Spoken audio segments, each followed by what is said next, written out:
എത്ര കട്ട് ചെയ്ത് കളഞ്ഞിട്ടും ഈ വീഡിയോ 1 മിനിറ്റിൻ്റെ ഉള്ളിലാക്കാൻ എനിക്ക് പറ്റിയില്ല കേട്ടോ. ഏതായാലും നമ്മുടെ പിള്ളേരെ സ്കൂളിൽ നിന്ന് വരുന്ന ടൈമായിട്ടുണ്ട്. ആദ്യം വരെ കുഞ്ഞിപ്പെണ്ണാണ്. 12:30 ആകുമ്പോൾ ആൾ വീട്ടിലെത്തും കേട്ടോ. വെറും 3 മണിക്കൂർ നേരത്തേക്കാണ് ആൾ ഈ സ്കൂളിൽ പോകുന്നത്. വന്ന അപ്പം തന്നെ ടിഫിൻ ബോക്സും വാട്ടർ ബോട്ടിലൊക്കെ ആൾ തന്നെ ബാഗിൽ നിന്ന് മാറ്റി വെച്ചോളും.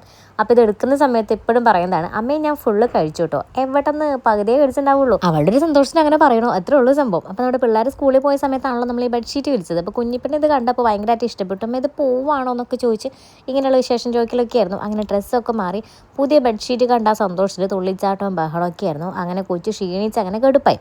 പിന്നെ കുറച്ച് നേരം ഞങ്ങൾ ഇരുന്ന് കളിച്ചു. കാരണം 1 മണിക്ക് ചേട്ടൻ വരും. ചേട്ടൻ വന്നതിന് ശേഷമാണ് ഫുഡടി രണ്ടുപേരും ഒരുമിച്ച് നടത്താം. അപ്പോൾ അതുവരെ കുറച്ച് ടൈമുണ്ട്.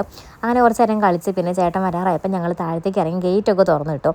അപ്പോഴത്തേക്കും നമ്മുടെ ചേട്ടച്ചാരി എത്തിയിട്ടുണ്ട്. ചേട്ടനെ കണ്ട വഴിക്കുള്ള സ്നേഹപ്രകടനമാണ് ഇത്. ഇനി വലിയൊരു വഴക്കിലായിരിക്കും അവസാനിക്കാം. ചച്ചുമോനാണെങ്കിൽ രാവിലെ എല്ലാ കാര്യങ്ങളും അവൻ ഒറ്റയ്ക്ക് ചെയ്യണം. ഉച്ചയ്ക്ക് വരുമ്പോൾ എല്ലാം ഞാൻ തന്നെ ചെയ്തു കൊടുക്കണം. അത് ചില ദിവസത്തെ ഒരു വാശിയാണ്. അങ്ങനെ യൂണിഫോം ഒക്കെ മാറ്റിച്ച് ഞാൻ ഹോംവർക്ക് നോക്കാൻ വേണ്ടി ബുക്ക് എടുത്തപ്പോഴാണ് ചെക്കൻ പറയണേ, അമ്മേന്ന് ബുക്ക് തെറ്റിയാണ് വെച്ചത്, സംഭവം ശരിയായിരുന്നു, മാത്സിന് പകരം ഞാൻ അന്ന് വെച്ചത് EVS ആയിരുന്നു. അങ്ങനെ ചച്ചുമോനോട് ഒരു സോറിയൊക്കെ പറഞ്ഞു കൊച്ചിൻ്റെ കൂടെ കളിക്കാനായിരുന്നു. ഞാൻ ചച്ചുമോനോട് കുറച്ച് നേരം കാറൊക്കെ കളിച്ച് അത് കഴിഞ്ഞ് ആങ്ങളും പെങ്ങനോടുള്ള കളിയായിരുന്നു. കുഞ്ഞിപ്പെണ്ണ് ഈ കുത്തി മറിയുന്നത് ചച്ചുമോൻ്റെ പുറത്താണ് കേട്ടോ.